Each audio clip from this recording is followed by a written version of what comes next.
शिव महापुण कथा का प्रारंभ करें आदर के साथ। धर्म क्षेत्रे महाक्षेत्रे गंगा कालिंदी संगमे प्रयागे परम पूर्णे ब्रह्मलोकस्य वर्तमने। ब्रह्मलोकना मार्ग स्वरूप प्रयाग तीर्थ में सूत पुराणे जी भगवान महादेव की कथा कहे छे। भगवान महर्षि वेदव्यासजीना सद शिष्य है, महादेवना परम भक्त है।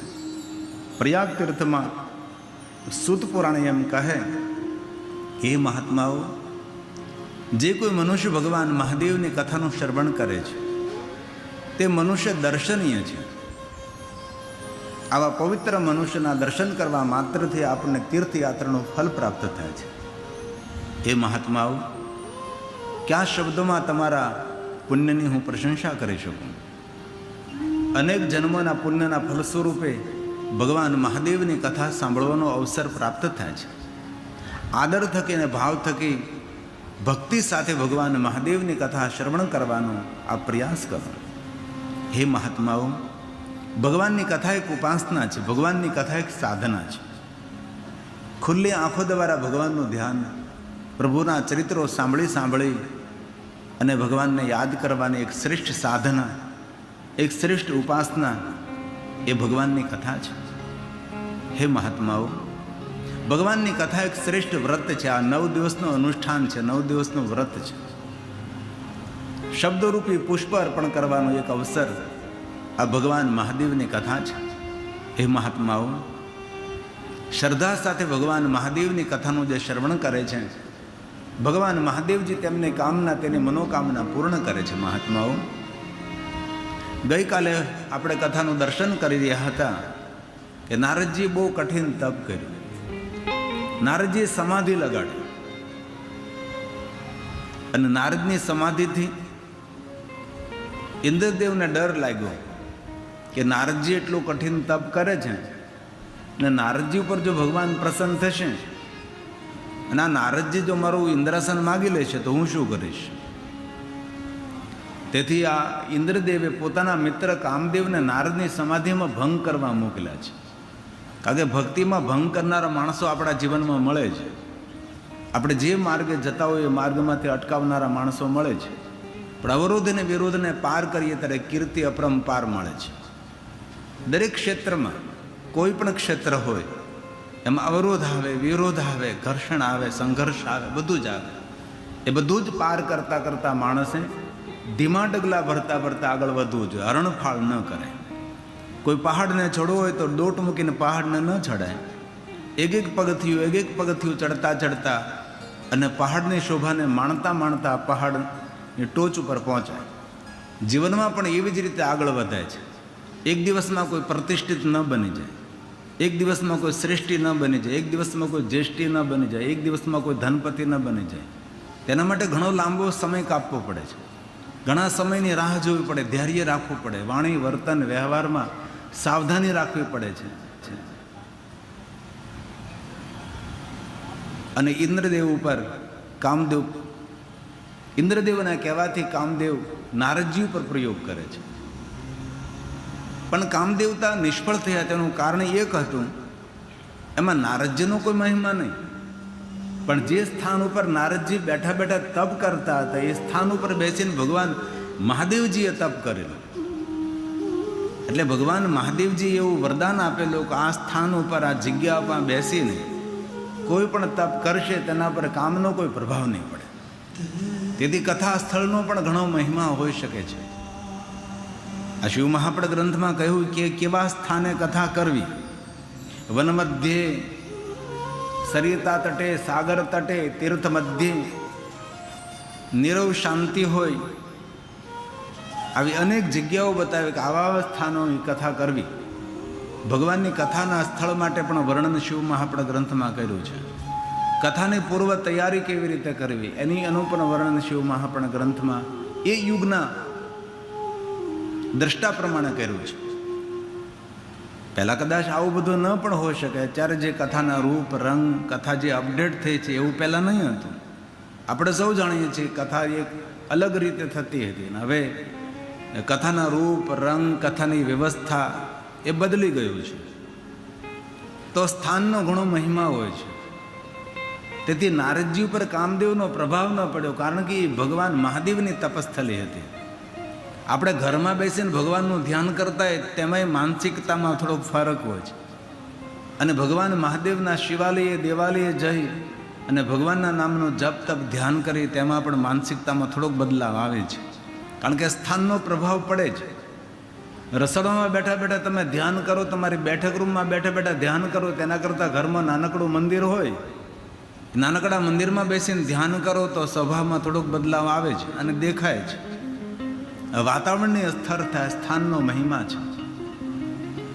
જે ભૂમિ પર નારદજી બેઠા છે એ ભૂમિ પર મહાદેવે તપ કર્યું છે. કામદેવને યાદ આવ્યું કે વ્યર્થ મારા પ્રયાસો છે, હું નિષ્ફળ જઈશ. નિષ્ફળ ગયો. અને દેવતાઓને ઋષિમુનિઓને ખબર પડી કે રે કામદેવતા નિષ્ફળ ગયા. કામદેવતા કોઈથી પરાજય થાય જ નહીં, આનું કારણ શું? અંતે દેવતાઓને પણ યાદ આવ્યું કે આ સ્થાનનો મહિમા છે. પણ નારદજીનો જયજયકાર થયો છે. નારદજીની કીર્તિ દિન પ્રતિદિન વધવા લાગી છે. હવે ઋષિ મુનિઓ દેવતાઓ ચારો તરફ જયજયકાર કરતા હતા એટલે નારદજીનું ધ્યાન ભંગ થયું. સમાધિમાંથી ઉઠ્યા નારદજી અને દેવતાઓ અને ઋષિ મુનિઓને ચારો તરફથી કહેવા લાગ્યા કે નારદજી આપ તો મહાદેવ તુલ્ય છો, તમારા જેવું તપ કોણ કરી શકે? આ દુનિયામાં કોઈ ન કરી શકે, એક શિવજીએ જ કર્યું છે, તેથી તમે શિવ તુલ્ય છો. ચારો તરફથી નારદજીની પ્રશંસા થવા લાગી, ચારો તરફ નારદજીનો જયજયકાર થવા લાગ્યો. નારદના હૃદયમાં પડેલું અહંકારનું બીજ અંકુરિત થયું અને દરેક માણસમાં મોટી મુશ્કેલી આ જ છે. પ્રશંસા થવા લાગે, જયજયકાર થવા લાગે, ચારો તરફથી એની વાહવા થવા લાગે એટલે અહંકારનું બીજ અંકુરિત થાય. આપણે કોઈ નિંદા કરે તો આપણને બહુ જીવનમાં નુકસાન નહીં થાય, પણ આપણે જો કોઈ પ્રશંસા વધારે પડતી કરવા લાગે જરૂર અહંકારનું બીજ અંકુરિત થાય છે. આપણે મનુષ્ય છીએ, અસકો નહીં જન્મા જગમાય. આ દુનિયામાં કોઈ એવા માણસનો જન્મ નથી થયો જેને અભિમાન ના આવે. થોડું પદ મળે, પદવી મળે, થોડું સ્થાન મળે, ધન મળે, સંપત્તિ મળે, એ સમય માણસને થોડુંક અંદરથી અહંકાર પ્રગટ થાય જ. આ તુલસીએ તો કોઈને ન છોડ્યા, સૌ માટે કહી દીધું. આ દુનિયામાં કોઈ એવાનો જન્મ નથી થયો કે જેમને અભિમાન ના આવે, પણ અભિમાન આપણા સૌનો મોટો શત્રુ છે.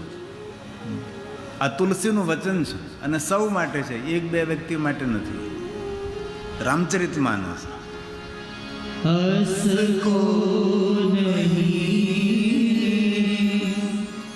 જન્મા જગમાઈ.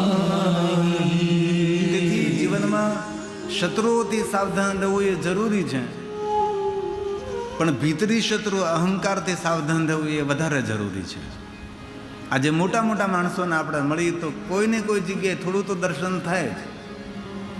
નિર્મૂલ અહંકાર મુક્ત હોય એવું તો બહુ ભાગ્યે જ કોઈ જવલે દીવા બળતા હોય છે, જાજે ભાગે તો જોવા જ ન મળે.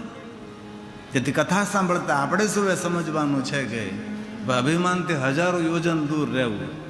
જીવનમાં જે કાંઈ મળે માન સન્માન પ્રતિષ્ઠા જ્ઞાન વિદ્યા ધન સંપત્તિ પદ પદવી એ બધું જ આપણા સત્કર્મ અને શુભ કર્મનું ફળ છે અને ભગવાનની એ કૃપા છે એવું સમજવું.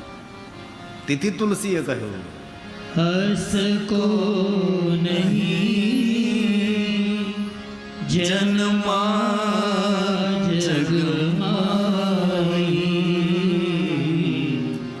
પ્રભુતા પાઈ જાઈ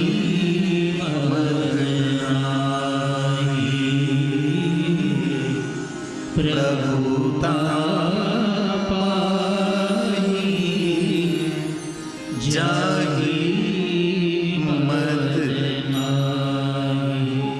અહંકારનો ભાર લઈ નારદજી મહાદેવની પાસે કૈલાસમાં જાય છે અને મહાદેવની સામે જઈને પોતાની બડાઈ કરવા લાગે છે, પોતાના વખાણ કરવા લાગે. ઘણા દુનિયામાં આપણને સૌને આવા માણસો મળ્યા હોય કે પોતાનો પગ ધોઈને પાણી પોતે જ પીતા હોય, પાછા પોતાના જ વખાણ કરતા હોય. બીજાના વખાણ તેને સાંભળવાય ન ગમે અને બીજાના વખાણ કરવાય ન ગમે. આમ તો મહાદેવજી બધું સાંભળી લીધું. નારદજી જે કાંઈ પોતા માટે કહ્યું, મહાદેવ તમને આજકાલ ખબર છે આ બધા દેવતાઓ ઋષિ મુનિઓ ચારો તરફ જયજીકાર કરે છે ને એવું કહે છે કે તમારા જેવું તપ કોઈ ન કરી શકે, એક મેં કર્યું છે. હવે મહાદેવે બધું સાંભળી લીધું. પછી મહાદેવ બોલે છે, હે નારદ, હે તાત. મહાદેવ કેટલું સુંદર મધુર બોલે છે. નારદને તાત કહે છે. તાત એટલે શું? પિતા તુલ્ય, સદગુરુ તુલ્ય, મૂર્ધન્ય વ્યક્તિ, પ્રાતકાલ યાદ કરવા જેવું વ્યક્તિત્વ, તેને તાત કહેવાય. જેને તેને તાત શબ્દથી સંબોધન ન કરે. નારદજીનું મહાદેવના સામે કેટલું માન છે, કેટલું સન્માન છે. આ મહાદેવને નારદ પ્રત્યે કેટલું સન્માન છે. નારદને કહ્યું કે હે તાત. તાત એટલે બાપ, હે મારા બાપ. ભગવાન શિવજી નારદને સમજાવે છે. જો તમે કેવા શબ્દોમાં મહાદેવજી બોલે છે. આ શ્લોક મહાદેવના મુખમાંથી પ્રગટ થયા છે. આ બધા શ્લોક તો તમારી સામે હું ગાવામાં મને સમય જતો રહે. કોઈ શ્લોક જે પ્રસાદ સ્વરૂપ હોય એ બોલવાનો પ્રયાસ કરીએ આપણે. શંકર ભગવાન સ્વયં બોલ્યા છે, હે તાત નારદ પ્રાજ્ઞ. ભગવાન શિવ કહે છે, હે નારદ, તમે તો આત્મજ્ઞાની છો. તમારા જેવા જ્ઞાની, તમારા જેવા વિદ્વાન કોણ હોય? તમે તપ કર્યું, તમે ધન્ય છો. પણ હે નારદ, મારી વાત સાંભળો. મદવચઃ, મારી વાતને સાંભળવાનો પ્રયાસ કરો. શંકર ભગવાન બોલે છે, ધન્યસ્ત્વં શૃણુ મદ્વચઃ વાચ્યમેવ ન કૃતાપિ હરેરગ્રે વિશેષતઃ હરેરગ્રે વિશેષતઃ. આ ભગવાન મહાદેવ કહે છે કે નારદજી, તમે જે મારી સામે પ્રવચન કર્યું છે ને, એ પ્રવચન તમે શ્રી હરિની આગળ નહીં કરતા. હરિ જ્યારે તમને મળે ત્યારે મૌન રહેજો. અને તમને એમ કહે કે નારદજી, આજકાલ તો તમારો ખૂબ મહિમા ગવાવા લાગ્યો છે, તેઓ નારદજી જલ્દી ત્યાંથી વિષ્ણુને પ્રણામ કરીને નીકળી જજો. આ તો વિષ્ણુ ભગવાન તમારી કંઈ પ્રશંસા કરે તો વાત બદલવાની કોશિશ કરજો, પણ તમારી પ્રશંસા સાંભળવાની તમે તરસ નહીં રાખતા. આવું ભગવાન મહાદેવે નારદને ખૂબ સમજાવ્યું. પણ જે માણસ અભિમાની હોય એ કોઈની વાત માને નહીં, કોઈની વાત સ્વીકારે નહીં. મહાદેવજી બધી વાત કરી નારદજીને, નારદજીએ સાંભળ્યું. અને પછી મહાદેવજી ઉપરથી કહ્યું કે નારદજી, સ્વવૃતાંત યદુકત્વાન, પોતાનું વૃતાંત કોઈને કહેવું નહીં. આપણા જીવનની ગુપ્ત રહસ્ય અને રહસ્ય ભરેલી વાતો હોય એ સૌને ન કહેવાય. નારદજી, આપણું પોતાનું વૃત્તાંત ન કહેવું. આપણો બાયોડેટા આપવો, આપણી ઓળખાણ આપવી, એ વસ્તુ અલગ છે. પછી મૂળ જડમૂળમાંથી આપણું બધું જ આપણે વૃત્તાંત એને કહેવા લાગીએ, ન કહેવાય. આ દુનિયાએ બધું જ કહેવાનું ન હોય. ઘણી વાતો આપણા માટે, પોતા માટે, સ્વ માટે હોય. ભગવાન મહાદેવ સમજાવે છે કે નારદજી, ઘણા બધા રહસ્યો એવા હોય છે, ગોપ્યમ સર્વ થાય. હંમેશા આવા બધા જ રહસ્યો ગોપ્ય રાખવા જોઈએ. અને દિવાલને પણ કાન હોય. જીવનની બધી જ વાતો જેને તેને કહેવાય નહીં. જીવનની દુઃખોની ભરેલી વાતો પણ જેને તેને કહેવાય નહીં. કોઈની આગળ રોદડા રોવાય નહીં, કોઈની આગળ આપણી મજબૂરી દેખાડાય નહીં. ભગવાન શંકરજીએ કહ્યું, ભગવાન મહાદેવજીએ કહ્યું છે કે નારદજી, હવે આપણે મૌન થઈ જાઓ. આપણું પોતાનું વૃત્તાંત કોઈને કહેવું નહીં. ભગવાન સ્વયં મહાદેવ બોલ્યા છે, હે નારદ,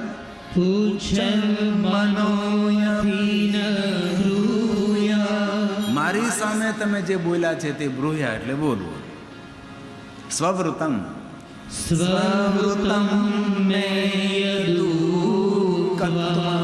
કભી નહીં, બીજાને કહેવાનું નહીં. નારદજી, જીવનની ગોપ્ય વાત એ ગુપ્ત રાખવાની છે. ગોપ્યમ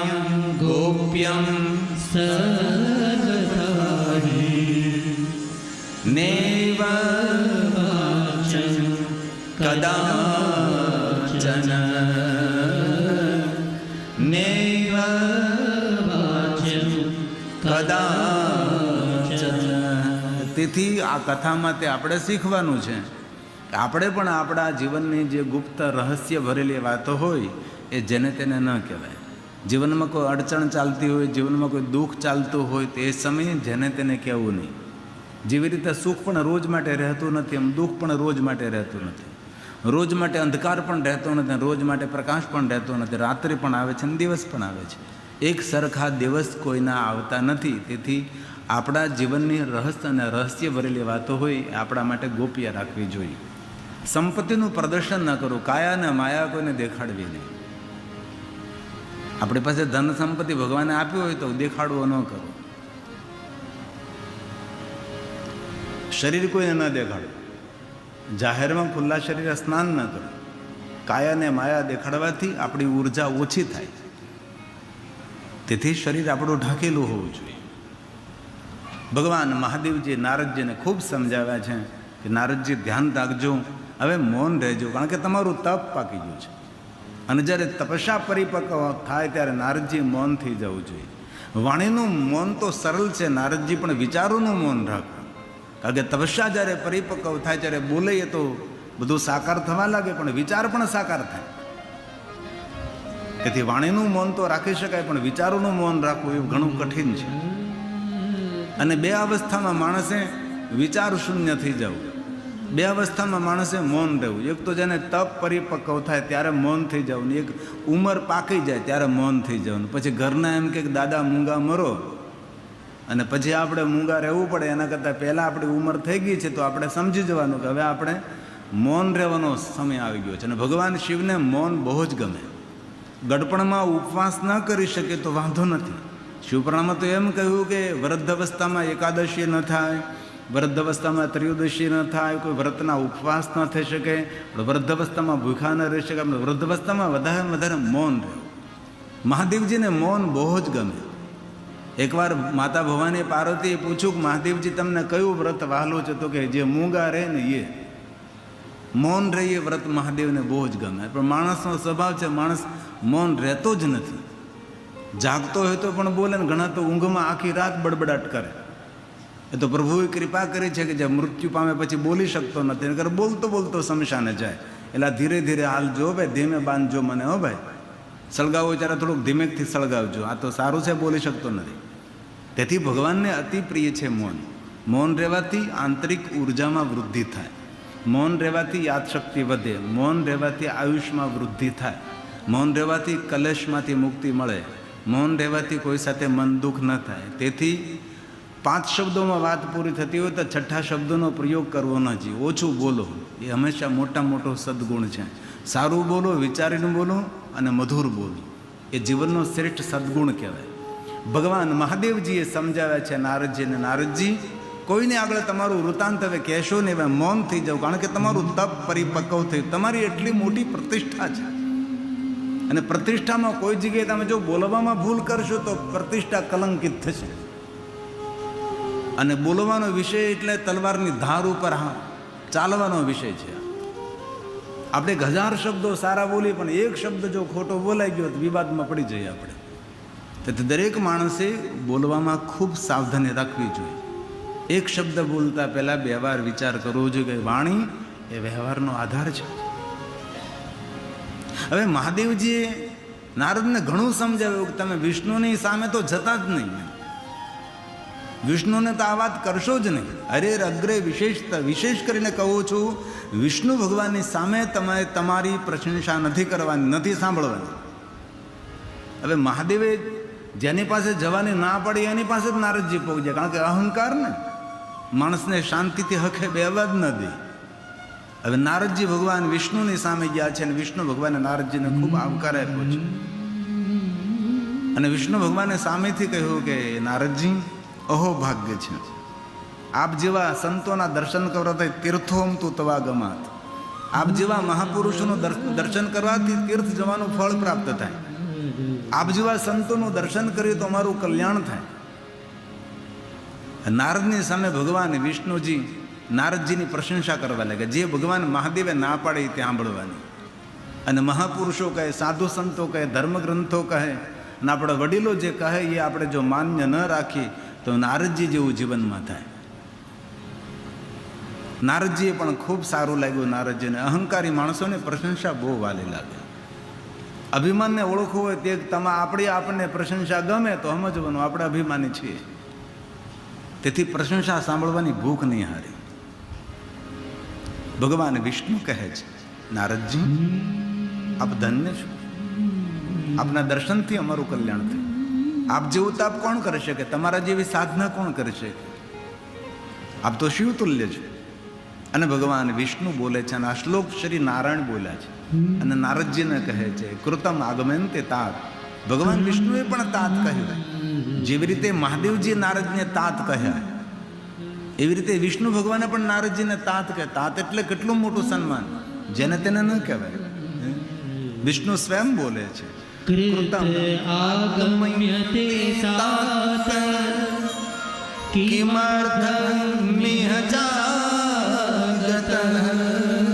ધન્ય છો નારદજી, ધન્યસ્ત્વં મુનિ શાર્દુલ. શાર્દુલનો અર્થ થાય સામર્થવાન. શાર્દુલ શબ્દનો એક અર્થ થાય વાઘ, સિંહ. શાર્દુલ શબ્દનો સીધો અર્થ અહીં કરવાનો છે સામર્થવાન. ધન્ય છો હે મુનિ શાર્દુલ, તમારા જેવા સામર્થવાન કોણ હોઈ શકે નારદજી? આપના દર્શનથી સર્વ મંગલ થાય, કારણ કે તમે તપસ્વી છો. તીર્થોહમ તો તવાગમા,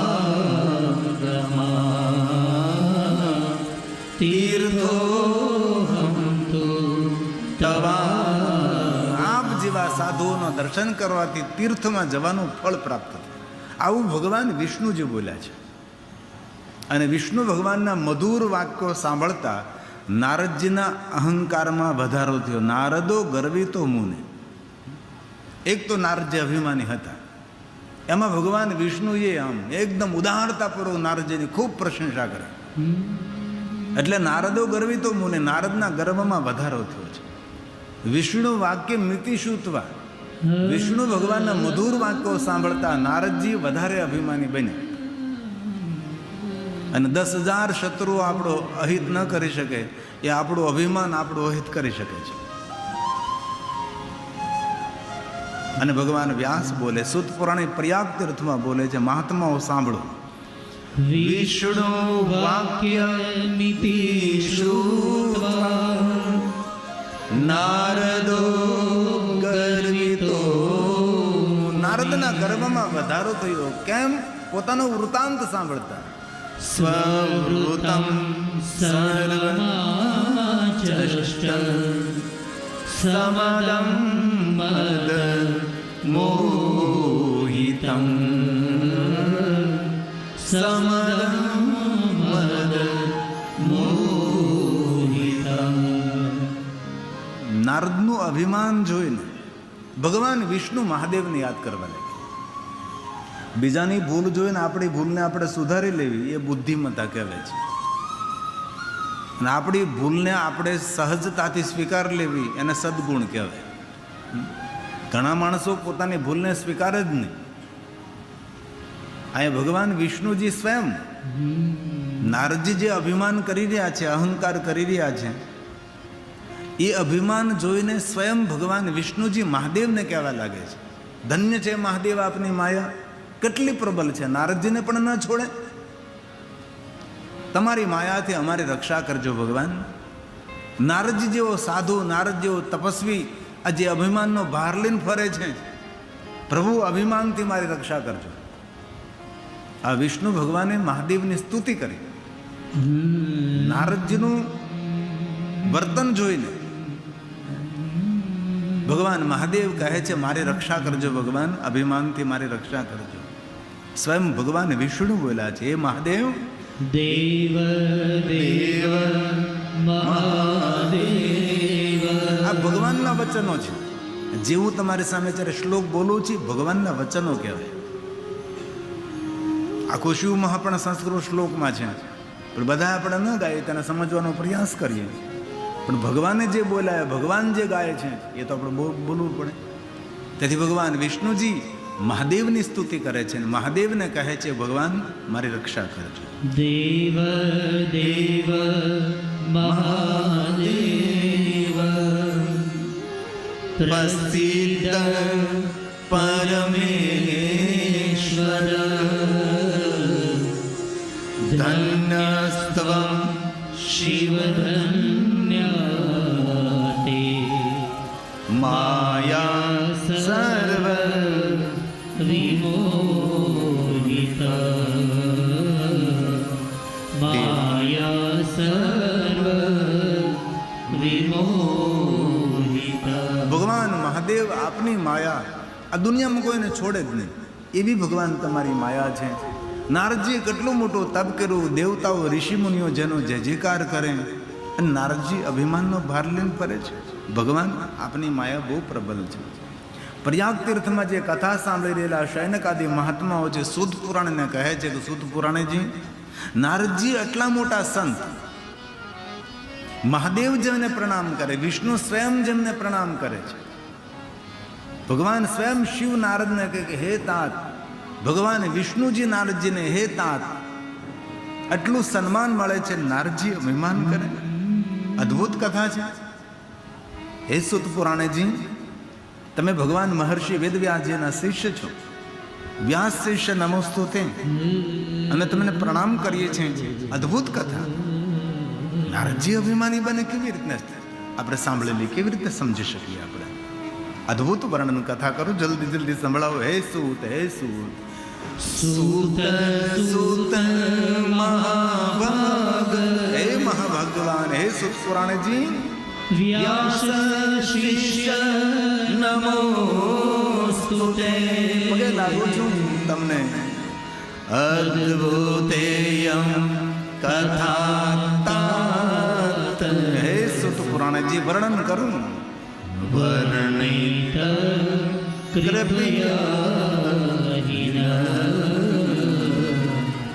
વર્ણિત કૃપયા.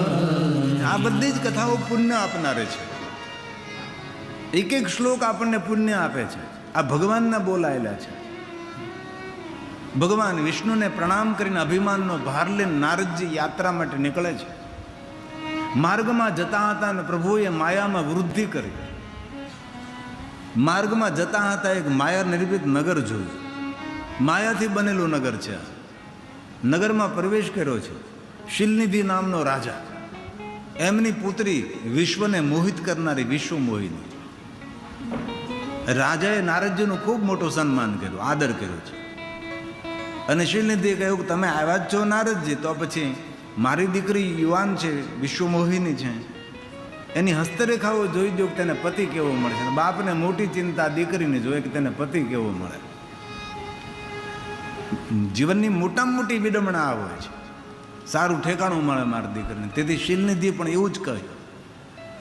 નારદજી હસ્તરેખાઓ જોઈ, પણ આ બધું ભગવાનની માયાથી રચાણું હતું, એ નારદજી જાણતા નહીં હતા. કારણ કે અભિમાની માણસ ઘણું બધું જોઈ શકતો નથી ને જાણી શકતો નથી. અભિમાનમાં ઘણું ચૂકી જઈએ આપણે. નમ્રતા, વિનમ્રતા આપણા જીવનની શોભા છે અને જીવનનો શણગાર પણ છે.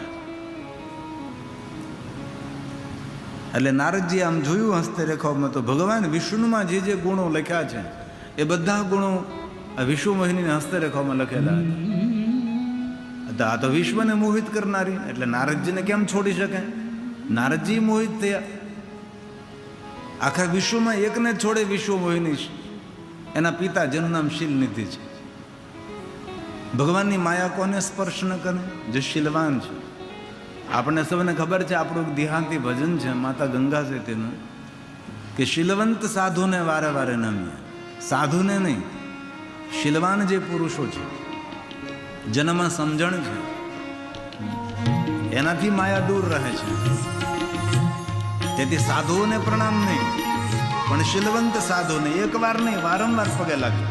જેનામાં સમજણ છે, જેનામાં જ્ઞાન છે, વિદ્યા છે, નિર્મોહી છે, નિરઅભિમાની છે, આવા મહાપુરુષો પ્રણમ્ય છે. બોલું ફરે નહીં, બોલું બદલે નહીં, પ્રાણ જાય વચન ના જાય, આવા શીલવાન માણસોને પ્રણામ કરે. આવા માણસોનો સંગ પણ કરે. આપણી ગુજરાતી પંક્તિ છે માતા ગંગા સતી.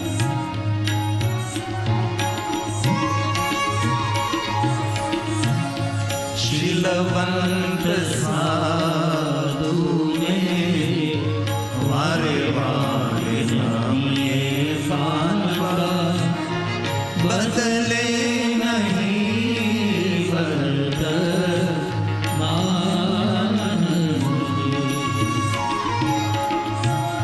શીલવંત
નિધિ રાજા, એમની પુત્રી નારદજી મોહિત બને છે. અને આપણે તો કદમ કદમે મોહમાં પડતા હોઈએ છીએ કે સારું વસ્તુ જોઈએ તેની તરફે મોહ થાય, સારી વસ્તુનું નિરીક્ષણ કરીએ મોહ થાય કદમ કદમ પર. ભગવાન મહાદેવની માયાનું નામ છે શાંભવી માયા, જે જગતને મોહિત કરનારી છે, જે જગતને ભ્રમિત કરનારી છે. એટલે પછી નારદજી જો જલ્દી માયા નિર્મિત નગર છોડીને વિષ્ણુ ભગવાન પાસે પહોંચી ગયા, રૂપની માંગણી કરી. રૂપ આપ્યું પણ તેનું મુખ વાંદર જેવું બને કે નારદજીને ખબર નથી કે હું કેટલો રૂપાળો છું. આમ જોવે છે શરીર તો વિષ્ણુ જેવા દેખાય છે, પણ પોતાનો ચહેરો તો પોતાને દેખાય નહીં. દર્પણમાં જોવે જ થાય. દર્પણમાં અભિમાની ક્યારે જોવા જાય? ઉતાવળ હતી જલ્દી જને જવાની માયા નિર્મિત નગરમાં. વિષ્ણુ મોહિની સાથે પરણવા માટે માયા નિર્મિત નગરમાં ગયા છે. અને તે દિન બરોબર સંયમવાર છે. કન્યાને પસંદગી કરવા માટે સ્વતંત્ર આપવામાં આવતી હતી. વર કન્યાની પસંદગી નહીં કરતો, કન્યા વરની પસંદગી કરતી. આને સંયમવાર કહેવાય. એટલે બધા રાજા મહારાજાઓ, ભગવાન શ્રી હરિ પણ ત્યાં આવ્યા હતા.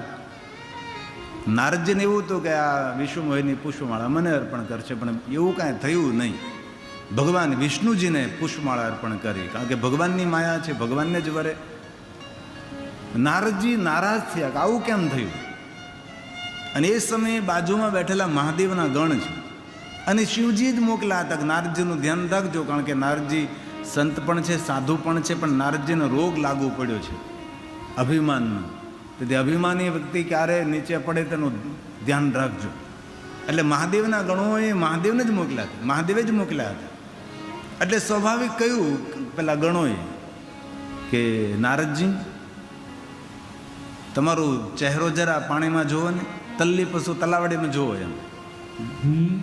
હવે આ શ્લોક મહાદેવના ગણો બોલે છે. જો તમે સંબોધન કેટલું બદલે છે. જ્યારે નારદજી મહાદેવ પાસે ગયા ત્યારે મહાદેવે કહ્યું કે હે તાત. વિષ્ણુ ભગવાન પાસે ગયા ત્યારે વિષ્ણુ ભગવાને કહ્યું પણ હે તાત. હવે મહાદેવના ગણો કેવું વર્તન કરે છે. હે નારદ મુનિ ત્વં મે. આ શિવજીના ગણો બોલ્યા છે. તાત નીકળી ગયો, કારણ કે નારદજી થોડા નીચા પડી ગયા ને. હે નારદ મુનિ ત્વં હિ. હે નારદજી. ભગવાન મહાદેવ પાસે ગયા ત્યારે કેટલું મોટું સન્માન, શ્રી હરિ પાસે ગયા ત્યારે કેટલું મોટું સન્માન. હવે આ મહાદેવના ગણો કહે છે હે નારદ તમે વૃથા મદ નહીં કરો, અભિમાનમાં નહીં ફરો તમે. આ મહાદેવના ગણો બોલે હે નારદ. તાત નહીં, પૂજ્ય નહીં, માનનીય નહીં, સન્માન શબ્દ એક પણ નહીં, સીધું હે નારદ. હે નારદ મુનિ ત્વં હિ વૃથા મદ કરો છો નારદજી. જરા તમારો ચહેરો જુઓ.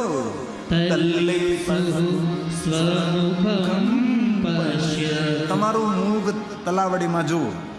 તમારો ચહેરો કેવો છે? તો કહ્યું વાનર શિવ ગર્હિતા.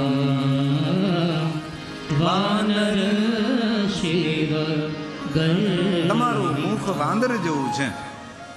અને આ સાંભળતા જ નારદજીને ક્રોધ આવ્યો છે. હવે આપણને કોઈ વાંદરા જેવો કહે તો કેટલો આપણને સારું લાગે, તો આપણને ખબર હોય. નારદજીને ગમ્યું નહીં, તેથી નારદજીએ ક્રોધ કર્યો. અને એ સમયે મહાદેવના ગણોને શ્રાપ આપી દીધો. તમે એક સાધુની ચડતી કરી, તમે સાધુની એક હાંસી કરી છે, તે તમે બંને જણા રાક્ષસ થશો. નારદજી અતિ ક્રોધ કરીને શિવગણોને શ્રાપ આપ્યો છે. અને જ્યારે નારદજીએ મહાદેવના ગણોને શ્રાપ આપ્યો ત્યારે પ્રયાગ તીર્થમાં ઋષિમુનિઓ બોલવા લાગ્યા કે હે સૂત પુરાણીજી, આવા મહાન સાધુ મહાદેવના ગણોને શ્રાપ આપે? શ્રાપ આપવાથી તો આપણા પુણ્યનો ક્ષય થાય. હવે નારદજી એટલું મોટું તપ કર્યું છે. એક તો નારદજી અભિમાનમાં ફરે છે, ભગવાનની માયાથી મોહિત થયા છે, અને ઉપરથી શ્રાપ આપ્યો. નારદજીનું કલ્યાણ કઈ રીતે થશે? ધન્ય છે ભગવાનની માયા, કેટલી પ્રબલ છે ભગવાનની માયા. હે સૂત પુરાણીજી જલ્દી બોલો, તમે જલ્દી કહો આગળ શું થયું? સૂત સૂત મહાપ્રાજ્ઞ. હે મહાજ્ઞાની સૂત પુરાણીજી આગળ વર્ણન કરો. તમે જે કથા કહો છો હૃદયને સ્પર્શ કરનારી કથા છે. આટલા મોટા તપસ્વી નારદજી ભગવાનની માયાથી મોહિત થાય, અભિમાની બને, મહાદેવના ગણોને શ્રાપ આપે. શ્રાપ આપવાથી તો આપણા પુણ્યના તપનું ભ્રષ્ટ થઈ જાય. આવું તો કરાય જ નહીં. કેવી ભગવાનની માયા છે, શાંભવી માયા. ધન્ય ધન્ય તું શાંભવી માયા. ભગવાનની માયાનું નામ છે, મહાદેવની માયાનું નામ છે શાંભવી માયા. એક વિદ્યા પણ છે જેને શાંભવી વિદ્યા કહેવાય. एक पंचाक्षरी विद्या, शिव विद्या, मांत्री विद्या और एक क्रिया विद्या और एक शांभवी विद्या. આ બધી જ વિદ્યાઓના અલગ અલગ પ્રકારો છે. ભગવાનની માયા કેવી? તો કે બુદ્ધિ દ્વારા સમજી ન શકાય એવી માયા. તદ્દીનં ચરાચરં પૂરા વિશ્વમાં